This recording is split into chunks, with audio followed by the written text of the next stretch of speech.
अनेक फोन सातत्याने येतात. तो माणूस काय काय सांगतोय मला की याची सगळ्याची माहिती इलेक्शन कमिशनला देणार आहे, कारण माझ्या या गोष्टीवर विश्वास नाही आहे. त्यामुळे माझी एवढीच विनंती आहे की कुणाचीही आणि कुठल्या कॅन्डिडेटची फसवणूक होऊ नये. याच्यामुळे सत्तेत असू दे किंवा विरोधात पारदर्शक कारभार व्हावा. मी कुणावरही आरोप करत नाही आहे, पण असे जेव्हा फोन येतात तेव्हा काळजी वाटते. आणि कुठल्याही म्हणजे सत्तेतल्या किंवा विरोधातल्या कुठल्याही कॅन्डिडेटची फसवणूक होऊ नये एवढंच आहे. त्या सगळ्याची माहिती मी इलेक्शन कमिशनला देणार. पवार साहेब पायाला भिंगरी लागल्यासारखे सभा घेत आहेत. असं सांगितलं, ज्योती मांगवारे असं बोलल्या की बॅगा तपासणीचा सिलसिला सुरू झाला आहे.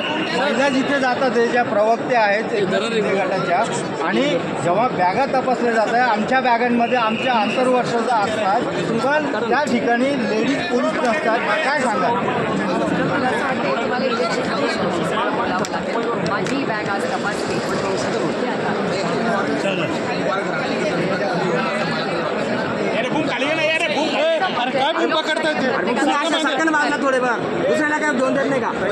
आणि हे इलेक्शन आमच्या कुटुंबाचं नाही आहे, एक वैचारिक लढाई आहे महाराष्ट्रावर होणाऱ्या अन्यायाच्या विरोधात. आणि मी माझ्या कुटुंबासाठी लढत नाही आहे, मी महाराष्ट्राच्या मायबाप जनतेसाठी लढते. ह्या भागातल्या शेतकऱ्यांना हमी भाव मिळत नाही आहे याच्यासाठी लढते.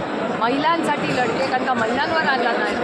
महागाई, बेरोजगारी आणि प्रचंड भ्रष्टाचार याच्यासाठी मी लढते. घरातला घरात हो, घरातला काय संबंध यायचा आहे? आम्ही राजकारणात आमच्या घरासाठी नाही आलो, आम्ही राजकारणात ह्या राज्यातल्या मायबाप जनतेची सेवा करण्यासाठी आलो. अनेक उमेदवारांकडे म्हणाले की अदानींसोबत बैठकीत शरद पवार देखील होते. काल कबूल केली की शरद पवार हा प्रश्न तुम्ही अजित पवारांना विचारा.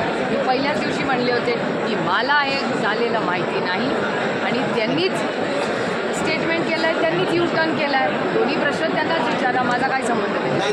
पहिले साहेब असं म्हणायचं की माझ्यानंतर सुप्रियाकडे लक्ष द्या, मात्र आता ते नातवाकडे लक्ष द्या. मी स्वतः मुलासारखं आहे, त्यामुळे माझ्याकडे लक्ष का देत नाही असं अधिकार.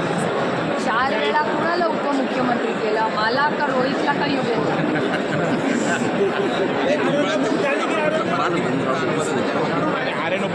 अरे यार, तुमच्या मुलीला आवाज येतो का? आम्हाला आवाजासाठी त्याला आवाज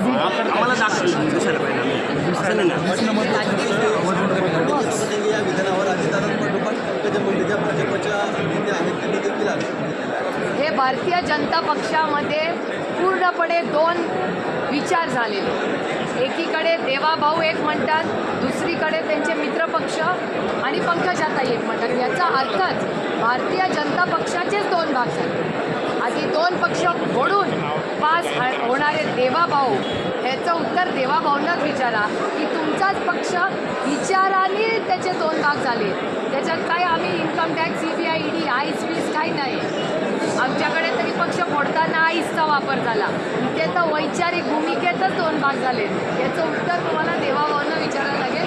भारतीय जनता पक्षामध्ये 50-50, अर्धा पक्ष एक म्हणतो आणि अर्धा पक्ष दुसरं म्हणतो. मोदींची सभा आज मुंबईमध्ये होती. हाल विचारांमध्ये सरकार कसं चालवायचे? अजितदादांच्या विरोधात पवार कुटुंबीय मात्र नीता पाटील नीता पाटील नाही, विजया पाटील तुमच्या त्या प्रचार करणार आहेत. लोकशाही आहे, प्रत्येकाला अधिकार आहे. एका सशक्त लोकशाहीमध्ये कोणी कोणाचा प्रचार करायचा हा त्याचा अधिकार आहे. मुंबईमध्ये मोदींची सभा होते, मात्र अजितदादा त्या सभेला नसणार आहेत. ते नाशिक दौऱ्यावर येत आहेत. कुठल्याच अजित पवारांच्या पक्षातले नेते तिथं नाही. मेरा पुढचे दुसरे काही बाळासाहेब थोरातांनी म्हटलंय आधी विरोधी पक्षाचं नाव जाहीर करा, मुख्यमंत्रीपद नंतर, मुख्यमंत्री नाव नंतर आधी विरोधी पक्षनेता कोण हे जाहीर करा. बाळासाहेब थोरात रामकृष्ण